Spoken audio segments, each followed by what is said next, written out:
Amigos, ustedes saben, las elecciones en Argentina pueden tener un efecto relevante en lo que es la coordinación con las políticas de nuestro país, a los efectos desde el punto de vista comercial, por ejemplo.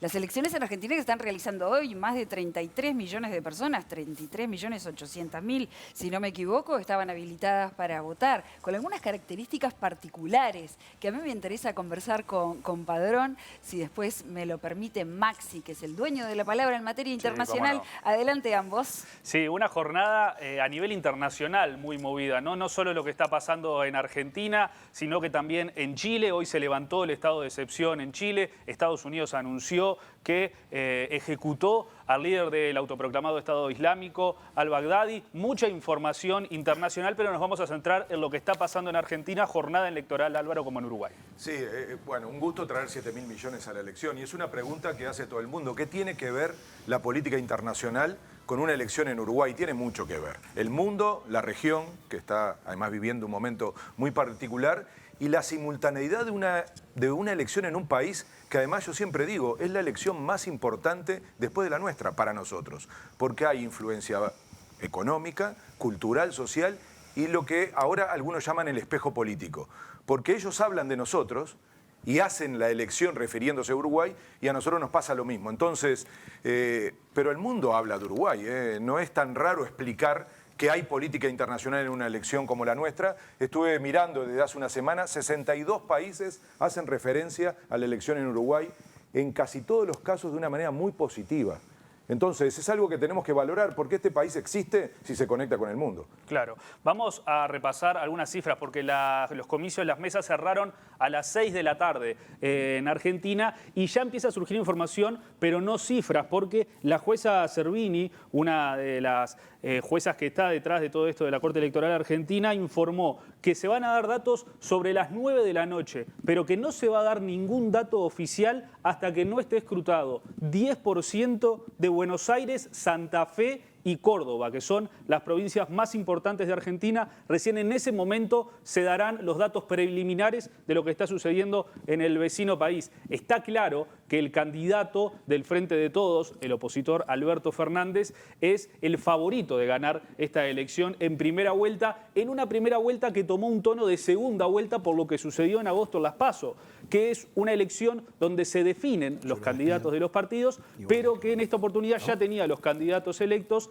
y se transformó en una especie de primera vuelta. Repasemos los datos de ese entonces. Alberto Fernández obtuvo 47,79% de los votos y Mauricio Macri 31,8%. En ese momento Macri quedó muy debilitado, las encuestas después lo confirmaban porque le están dando a Alberto un 52%, a Mauricio Macri un 32%, Labaña ya tercero con 6%, y esos son los números que se manejan hoy en Argentina, que se pide, se mantenga cautela para las cifras de lo que van a ser las elecciones hoy. Todo indica Alberto Fernández va a ser electo hoy presidente de Argentina. Esperaremos a las 9 de la noche para ver si se llega con el 10% de estas provincias y de esa forma se confirme este regreso del kirchnerismo al poder. Sí, no esperamos una sorpresa, pero recién lo decía Gerardo Caetano, no nos apuremos, no hay ninguna necesidad de tener definiciones hasta que no lo digan las propias urnas. Entonces, sorpresas no. Sin embargo, ¿qué se está votando? Eso sí vale la pena pensar un poco. ¿Qué no es igual que en Uruguay? Entonces, Maxi, ¿qué se está votando hoy en Argentina? Sí, no es lo mismo que en nuestro país. Hoy se vota presidente y vicepresidenta. Presidentes, los candidatos son Mauricio Macri y Alberto Fernández. Los candidatos a vicepresidentes, Miguel Pichetto, quien acompaña la fórmula de Juntos por el Cambio, a Mauricio Macri, y Cristina Fernández, que es la candidata a la vicepresidencia por el Frente de Todos. Ya vamos a hablar de la estrategia de Cristina y cómo esto incidió en la campaña electoral de Argentina. También se eligen hoy 130 diputados nacionales, 24 senadores nacionales, y algo que sí va a tener una competencia y que puede llevar al balotaje es lo que va a suceder en la provincia de Buenos Aires, porque hay elecciones hoy en Buenos Aires, se define el gobernador que se disputa entre María Eugenia Vidal, que es la actual gobernadora, y Axel Kicillof, del kirchnerismo, y el jefe de gobierno, donde está el actual jefe de gobierno, Horacio Rodríguez Larreta, y Matías Lamens. Otro de los fenómenos que también supimos analizar, que es la presencia de dirigentes del fútbol llegando a la política. El actual presidente Mauricio Macri, que fue presidente de Boca, y Lamens, que ahora quiere ser el jefe de gobierno y actualmente es el presidente de San Lorenzo.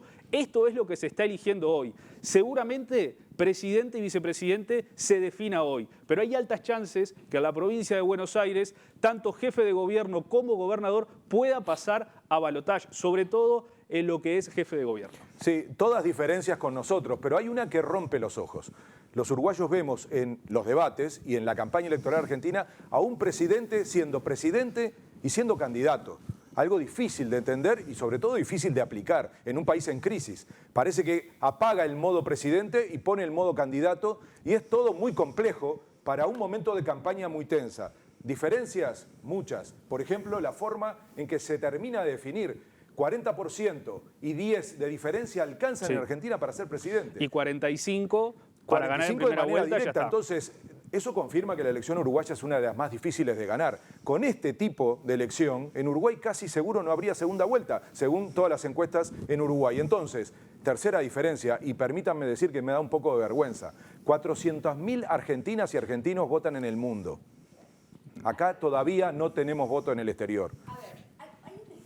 Encuesta con la elección uruguaya y que tiene que ver con que, si bien ambas son obligatorias, la obligatoriedad en Argentina rige entre franjas etarias que son distintas que las nuestras. Aquí es universal después de los 18 años. Sin embargo, en Argentina tengo entendido que después de los 70 es optativo y que antes de los 18, jóvenes de 16 y 17 años también tienen la opción de votar. ¿Cómo juega ese voto joven en el voto para Fernández en este caso? Da la impresión que es a favor del cambio, porque digámoslo, esta es la idea del cambio. O sea, esta vez la votación tiene al kirchnerismo con la fuerza de estar hablando de un cambio. Me parece interesante, pero nos decís después. Lo tienen ahí, lo pueden ver ustedes también. Está llegando Daniel Martínez a la sede del comando de campaña. A ver, ¿podemos recibir sonido también?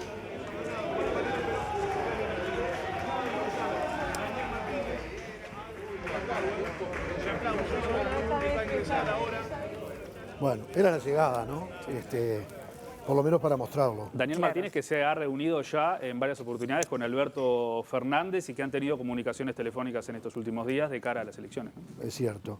¿Te queda algo para redondear sobre No, sobre esto mismo, ¿no? El cruce entre política internacional y elección no ha sido tanto por el lado programático, de decir qué se va a hacer con la política internacional. Tanto es así que en el debate en Uruguay no apareció el tema de la política internacional, ni siquiera en la versión de cuestionarse aspectos vinculados a las posiciones de los partidos con determinados países. El caso de la oposición adjudicándole al Frente Amplio una posición complicada sobre Venezuela, o el Frente Amplio hablando de la cercanía de la oposición al macrismo. Sin embargo, hay política internacional permeando toda la campaña. En Argentina está pasando. Se habló mucho de Chile, mucho de Ecuador, mucho de Brasil, las amenazas de Bolsonaro, según quien ganara.